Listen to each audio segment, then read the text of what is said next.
এই ভিডিঅ'টোৰ যোগেদি তোমালোকক ভয়েস চেঞ্জ কৰিবলৈ শিকাবলৈ আগবাঢ়িছোঁ। ইয়াত আমি ভয়েস চেঞ্জ খুব সহজতে একদম সিম্পল ৱেত আমি বিগিনাৰ হিচাপে যিসকলে ভয়েস চেঞ্জ একেবাৰে একোকেই নাজানা সেইসকলৰ কাৰণে আজিৰ এই ভিডিঅ'টো দিব বিচাৰিছোঁ। ইয়াত আমি কি কৰিম, প্ৰাৰম্ভিক অৱস্থাত যিজন একেবাৰে নাজানে ভয়েস চেঞ্জ কৰিবলৈ তেখেতক আটাইতকৈ সহজ পদ্ধতিত কিছুমান টিপছ এণ্ড ট্ৰিক্স দি পিনাই আমি ভয়েস চেঞ্জ ডাইৰেক্টলি খুব কম সময়ৰ ভিতৰত শিকিবলৈ চেষ্টা কৰিম। ইয়াত চোৱা, ইয়াত আমি এটা লৈছোঁ I play cricket in the evening. ইয়াক আমাক চেঞ্জ কৰিবলৈ ক'লে। যিহেতু তোমালোকে জানা যে ভয়েস আমাৰ দুই প্ৰকাৰ, এটা হৈছে এক্টিভ আৰু এটা হৈছে পেছিভ। সো প্ৰথমতে আমি এক্টিভৰ পৰা পেছিভ কৰিবলৈ শিকিম প্ৰথম অৱস্থাতে। গতিকে সেইটো কৰিবলৈ আমি একদম প্ৰাইমেৰী অৱস্থাত কেনেকৈ কৰিব লাগিব, আমি প্ৰথম কথাতে এইখিনিক ছাবজেক্ট, ভাৰ্ব আৰু অবজেক্ট এই তিনিটা ভাগত ভাগ কৰি ল'ম। আমাৰ মেইন 1 নম্বৰ কৰিবলগীয়া কাম নম্বৰ 1, আমি ছাবজেক্ট, ভাৰ্ব, অবজেক্ট এই তিনিটা ভাগত ভাগ কৰি ল'ম। তাৰ বাহিৰে যদি কিবা থাকে সেইডোখৰত আমি একোৱে নকৰোঁ, অকল আমি এই তিনিটা বস্তুৰ ওপৰতে ভয়েসটো চেঞ্জ কৰিম। কি কৰিম, প্ৰথম কাম কৰি ল'লোঁ, ছাবজেক্ট, ভাৰ্ব, অবজেক্ট ভাগ কৰি ল'লোঁ। এতিয়া কি কৰিম, এই অবজেক্টক আমি ছাবজেক্ট বনাই দিম আনচাৰ কৰিবলৈ যাওঁতে। তাৰমানে অবজেক্টটো হৈছে আমাৰ ক্ৰিকেট, ইয়াত আমাৰ ক্ৰিকেটটো আৰম্ভ হ'ব, CRICKET, ক্ৰিকেট, ক্ৰিকেট দি পিনে আৰম্ভ কৰিম প্ৰথম কাম। অবজেক্টটো আমাৰ ছাবজেক্ট হ'ব। নেক্সট কি কৰিম, নেক্সটত এই ভাৰ্বটো চাম। ভাৰ্বটো হয়তো প্ৰেজেণ্ট নতুবা পাষ্ট, এই দুটা টেন্সত যদি থাকিব। যদি প্ৰেজেণ্টত থাকে তেতিয়াহ'লে এম, ইজ, আৰ এই তিনিটা অক্সিলাৰী ভাৰ্ব ব্যৱহাৰ কৰিম।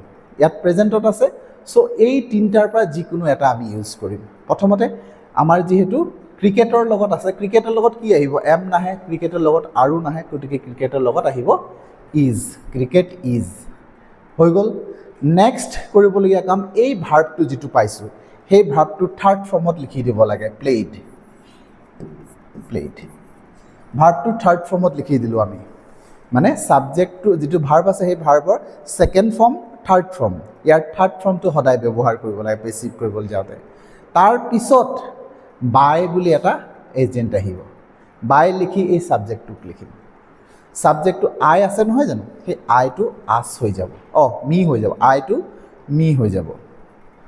চ' এইডোখৰতে আমাৰ গোটেইখিনি কাম শেষ হৈ গ'ল, থাকি গ'ল এইডোখৰ, সেইটো যেনেকৈ আছে তেনেকৈ লিখি দিয়া, ইন দ্য ইভিনিং।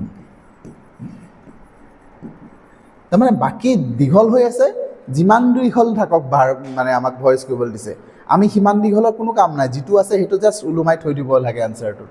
আমি কেৱল ছাবজেক্ট, ভাৰ্ব, অবজেক্টৰ লগত আলোচনা কৰিব লাগে। ঠিক তেনেকৈ আমি আৰু এটা যদি কৰিবলৈ যাওঁ তেতিয়াহ'লে চাবা কনচেপ্টটো আৰু ক্লিয়াৰ হ'ব। 2 নম্বৰত আমি এইটো লওঁ, যিটোত নেকি কৈছে চি চেং আ বিউটিফুল ছং। চ' তোমালোকে জানা আমি কেনেকৈ কৰিম। প্ৰথম কথা হৈছে আমি ভাগ কৰিম, এইটো ছাবজেক্ট, এইটো ভাৰ্ব আৰু এইটো গোটেইটো অবজেক্ট। গতিকে ছাবজেক্ট, ভাৰ্ব, অবজেক্ট এই তিনিটা ভাগত আমি ভাগ কৰি ল'ব লাগে।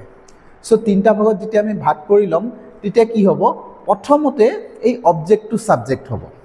আগতে আমি পাই আহিছোঁ অবজেক্টটো ছাবজেক্ট কৰিম, এ বিউটিফুল ছং, এই অবজেক্টটো ছাবজেক্ট হৈ গ'ল।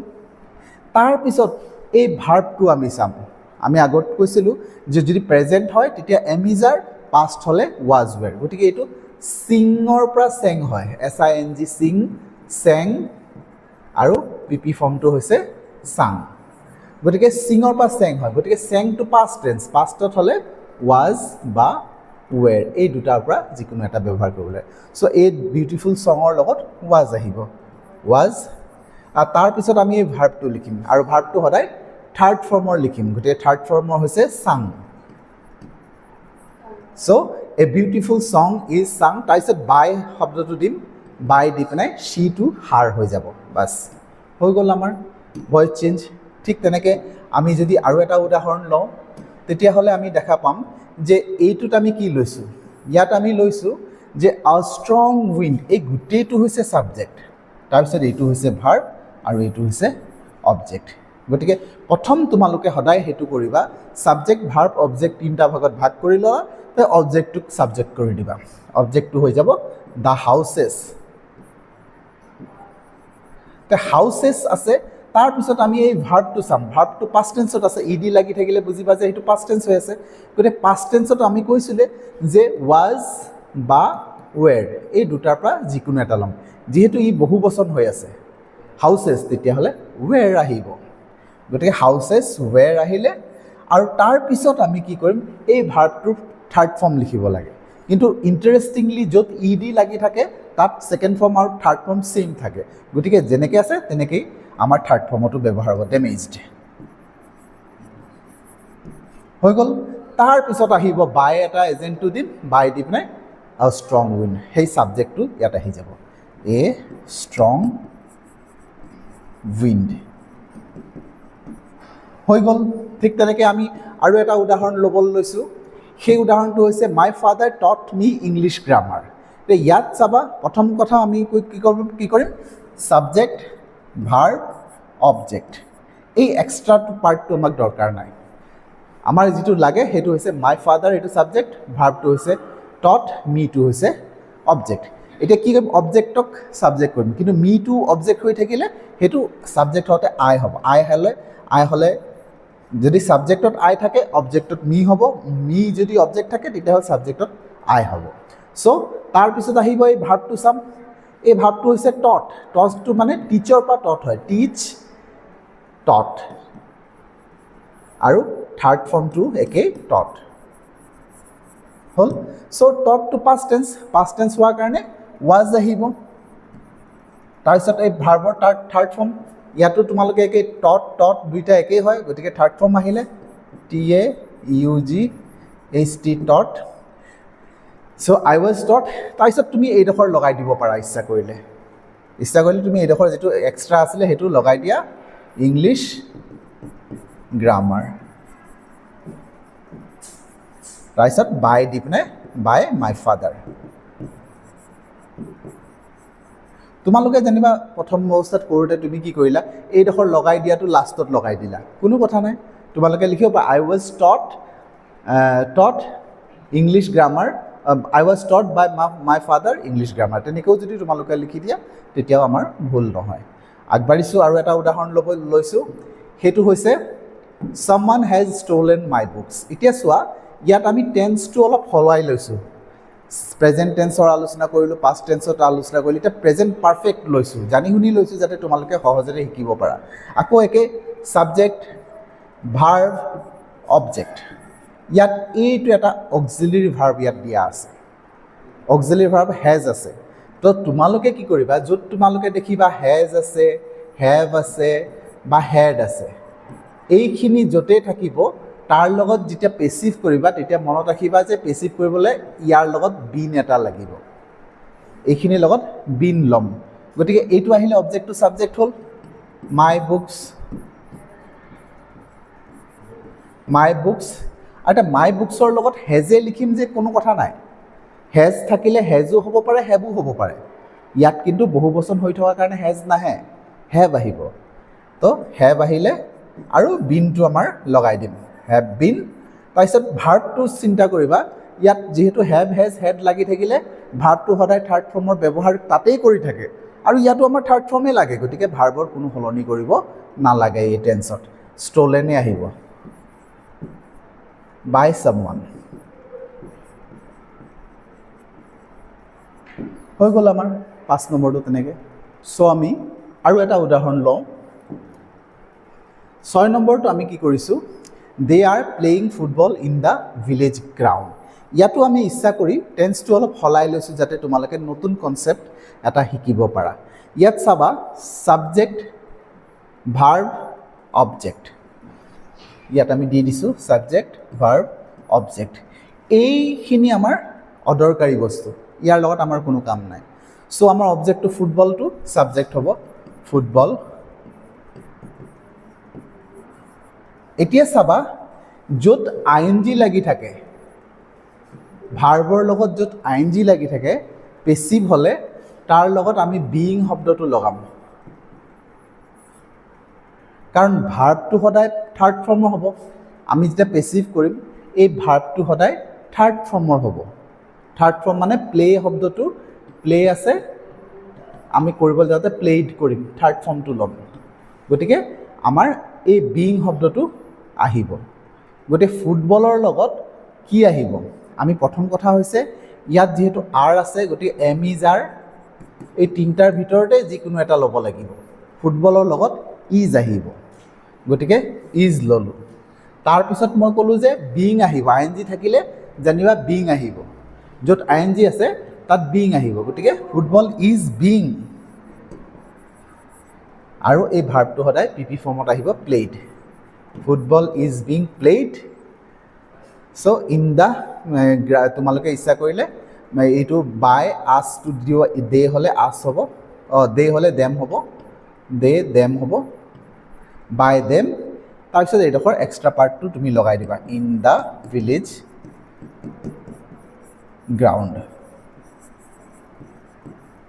এনেকৈ আমি আগবাঢ়িব পাৰোঁ নেক্সট আমি আৰু এটা আলোচনা কৰিবলৈ লৈছোঁ সেইটো হৈছে flies trouble tigers in the zoo এতিয়া চাবা এইটো আমি অলপ প্ৰেজেণ্ট টেন্সৰ লৈছোঁ ছাবজেক্ট ভাৰ্ব অবজেক্ট এই এক্সট্ৰা পাৰ্টটো আমাৰ দৰকাৰ নাই গতিকে চিম্পলি টাইগাৰ্ছটো আমি অবজেক্টটো ছাবজেক্ট কৰি দিছোঁ টাইগাৰ্ছ এই ইয়াত কি কৰিম প্ৰেজেণ্ট টেন্স ট্ৰাবল শব্দটো দেখি পিনে গম পাইছোঁ ভাৰ্বটো প্ৰেজেণ্ট ফৰ্মত আছে গতিকে আৰ আহিব বহু বচন হৈ থকাৰ কাৰণে টাইগাৰ্ছ আৰ আৰু ভাৰ্বটো সদায় থাৰ্ড ফৰ্মৰ থাকিব তো থাৰ্ড ফৰ্ম হ'লে ডিটো লগাই দিলে হ'ল troubled TROUBLED troubled by flies so' in the জুটো এক্সট্ৰা পাৰ্ট আছে সেইটো তোমালোকে লগাই দিলে হ'ল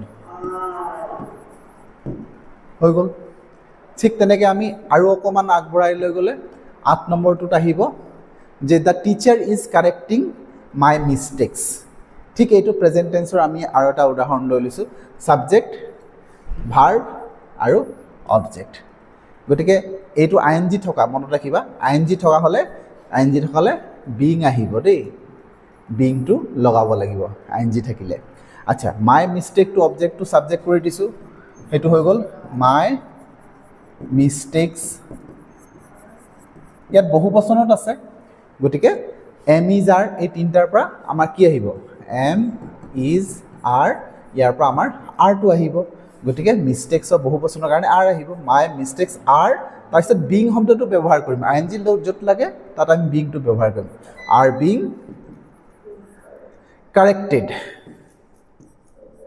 কাৰেক্টেড বাই দ্য টিচাৰ এইটোৱে আমাৰ হৈ গ'ল তাৰপিছত 9 নম্বৰটো লৈছোঁ এইটো চাবা দেখিবলৈ চাবা যে এইটো দেখাত বৰ দীঘল যেন লাগিছে কিন্তু আমি চিম্পলি ভাগ কৰি ল'ম subject verb Kamakhya temple object গতিকে এইখিনি ভাগ কৰি লৈছোঁ আৰু এই উইল আছে তাৰমানে ফিউচাৰ আৰু উইল শ্বেল তেনেকুৱা ধৰণৰ যদি মডেল অক্সিলাৰী থাকে তাৰ লগত বি এটা ব্যৱহাৰ কৰা হয় will be shall be can be could be তেনেকুৱা ধৰণৰ আহে গতিকে আমি কি কৰিম এই অবজেক্টটো ছাবজেক্ট কৰিলোঁ কামাখ্যা টেম্পল তাৰপিছত উইল আছে উইল থাকিলে সেইটো উইলে আহিব বা শ্বেল আহিব যিকোনো এটা আহিব গতিকে কামাখ্যা টেম্পল উইলে আহিব উইলৰ লগত বিটো লাগি যাব সেইটো মনত ৰাখিবা যে শ্বেল বা উইলৰ লগত বি লাগি যাব উইল তাৰপিছত ভিজিটটো আছে ভাৰ্বটো আছে সেইটো ভিজিটেড হৈ যাব ভিজিটেড বাই মাই চিষ্টাৰ তাৰপিছত তোমাৰ এই অদৰকাৰী পাৰ্টটো ডিউৰিং নেক্সট ছামাৰ ভেকেশ্যনটো লিখি দিবা ডিউৰিং নেক্সট ছামাৰ ভেকেশ্যন